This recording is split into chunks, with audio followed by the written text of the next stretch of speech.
Hello, Aries, Sun, Moon Rising, and Venus signs. Kamusta kayo?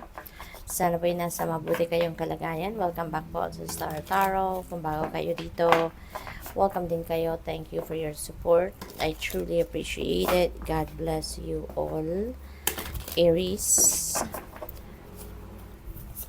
Pauna mensahe ninyo, 7 of Inspiration. Ayan. So, some of you dito, Aries, siguro parang kayo, you are trying to protect yourself, no, or protect something, protect your position sa trabaho, mga ganon, no. You are protecting something valuable dito sa buhay ninyo. Siguro merong mga tao dito na nagtatry na i-take down ka, or siguro nagtatry na siraan ka, or nagtatry na i-intimidate ka, mga ganon, Kaya you are, parang nasa defensive mode ang iba sa inyo dito, Aries.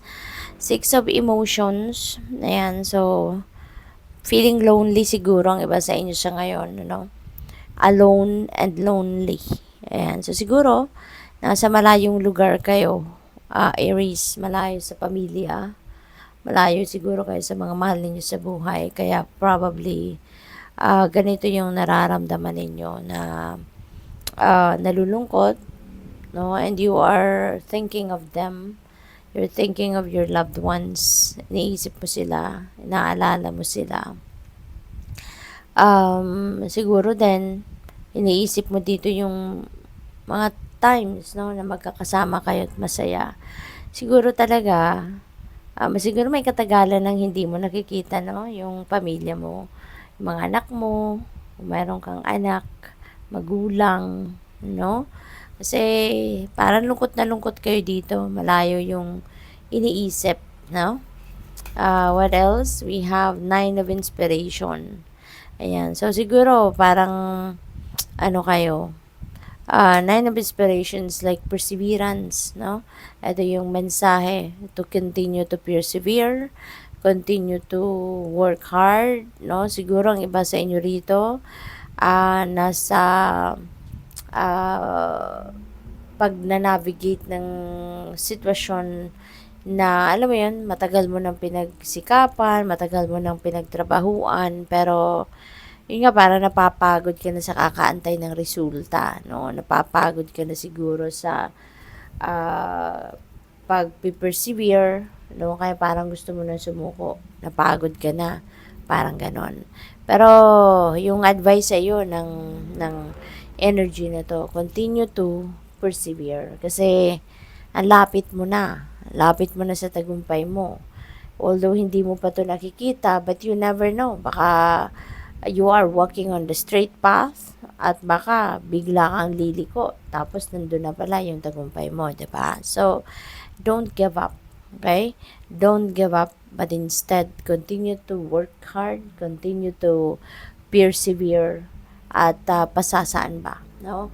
At when divine timing comes, makukuha mo na din yung inyong tagumpay. Okay?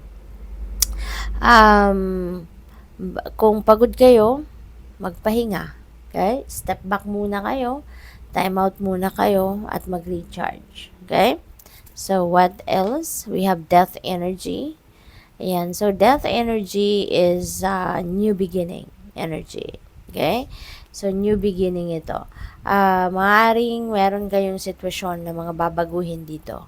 Merong mga sitwasyon that you are going to remove yourself from, no? Kasi alam mo na hindi na to nagsiserve ng inyong highest good. Hindi na to nagsiserve ng inyong best interest. Okay, Aries? At saka, kumbaga energy ito na out with the old, in with the new.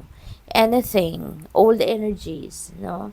Anything na hindi mo na talaga mapapakinabangan, then, tanggalin mo na yan sa buhay mo, lalo-lalo na kung stress na lang ang dala nito sa'yo, lalo na kung ang hatid nito sa iyo is negative energy, 'di ba? So, tatanggalin mo na to. And handa ka na mag-welcome ng mga bago. Okay? You are ready to welcome new people sa buhay mo, new experiences, no? So, what else for Aries? Choose who you are becoming.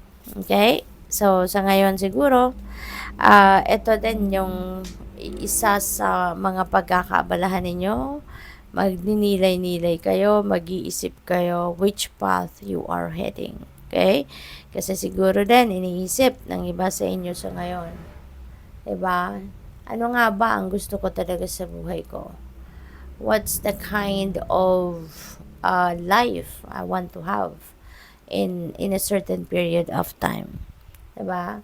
Ano ang gusto kong maging? Diba? Yung mga pangarap ninyo, mga dreams ninyo, diba? Maring yun ang pag-iisipan ninyo sa ngayon. Move beyond the intention to believe. And so siguro meron kayong mga intentions na you're setting intentions, I mean, no, para sa sarili ninyo sa ngayon. Kasi since meron kayong transformation energy, so maybe you are setting new intentions for yourself as well na sisimulan ninyo sa ngayong pagsikapan, pagtrabahuan, no? So maybe yan ang pag-aanuhan ninyo ngayon. You are going to work hard, no? To claim that. We have you are magic. Ayan, Aries, you are magic. Alam mo na you have all it takes to be successful. You know that you have all it takes to um, reach for the stars, reach for your dreams, no? So, sa ngayon, this is reminding of you as well, no? Na you have the talents, you have the gifts, you have the skills, no? Na magagamit mo to be successful, to carry out your intentions, to carry out your goals, to carry out your dreams. Diba? Kaya, ito yon. Kasi baka nakakalimutan ninyo na you are equipped, no?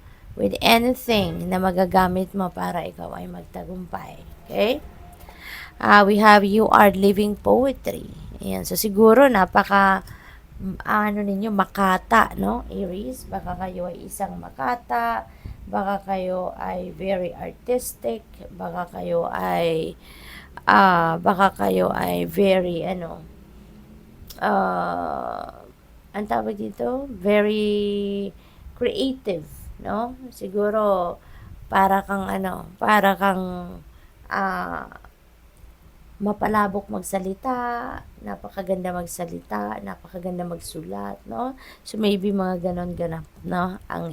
May ganon ganap ang iba sa inyo, Aries. So, good luck sa'yo. Thank you for watching. Love and light. Namaste.